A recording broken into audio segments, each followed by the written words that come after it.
Hi friends, welcome back to Brahmagaddam saris and blogs. ఇంతకుముందు వీడియోలో మనం మహాజనపదాలు మరియు మగధ సామ్రాజ్యం గురించి కొంచెం తెలుసుకున్నాము. ఈ వీడియోలో మగధ సామ్రాజ్యం గురించి పూర్తిగా తెలియజేస్తున్నాను. అందరూ లాస్ట్ వరకు తప్పకుండా చూడండి, స్కిప్ చేయొద్దండి.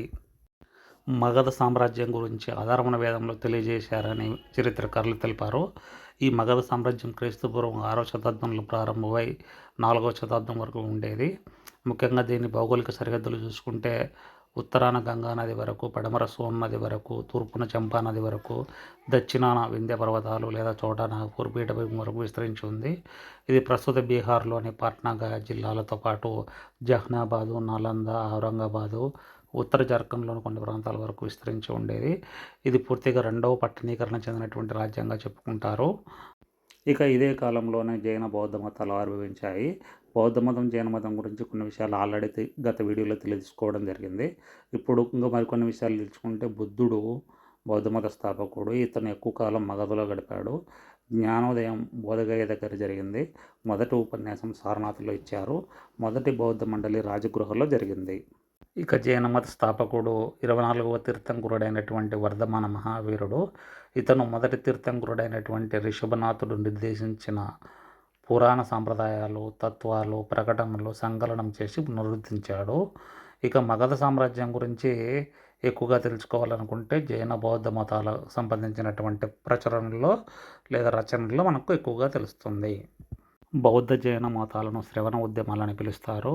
ఈ శ్రవణ ఉద్యమాల్లో భాగంగా రెండు మతాలు ఆత్మ అనువాదము, యాంటినోమియా, భౌతికవాదము, నాస్తికత్వము, అధ్యేయవాదము, స్వేచ్ఛ సంకల్పానికి ప్రాణాంతకము, కుటుంబ జీవనానికి తీవ్ర సన్యాసము, ఖచ్చితమైన అహింస, శాకాహారత్వము మొదలైన విషయాలకు ప్రాధాన్యతనివ్వడం జరిగింది.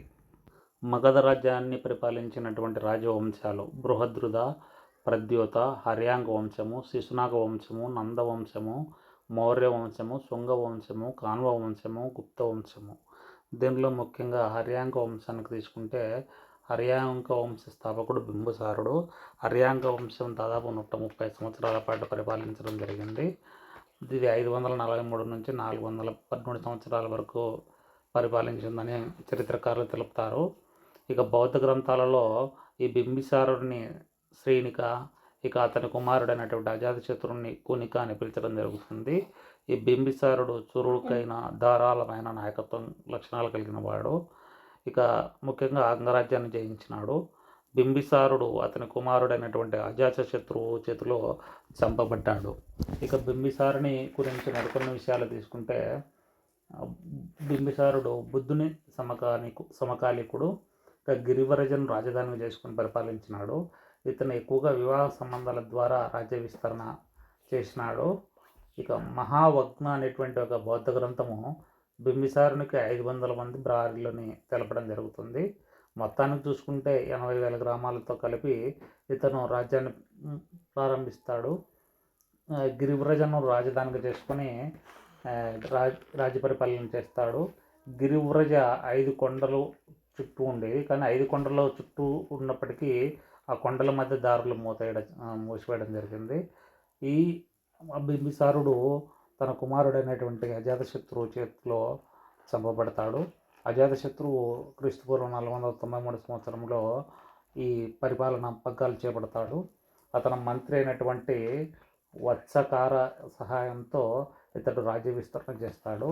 ఇక అజాతశత్రువు గురించి మరికొన్ని విషయాలు తీసుకుంటే, ఇతను యుద్ధంలో 2 కొత్త ఆయుధాలు ప్రవేశపెడతాడు. మొదటి ఆదాయం పేరు కాటాపుల్టా. దీన్ని మహాశీలకంఠక అని పిలుస్తారు. ఇదేం చేస్తుందంటే బరువైన రాళ్ళను కూడా విసిరివేయగలదు. ఇక రెండవది ఆధునిక ట్యాంకుతో పోల్చబడినటువంటి సైనిక వాహనము. ఇది జాపత్రితో కప్పబడి ఉంటుంది. బలమైన ఇనుప ఇరుసులు ఉంటాయి. వీటికి చుట్టూ కత్తులు ఉంటాయి.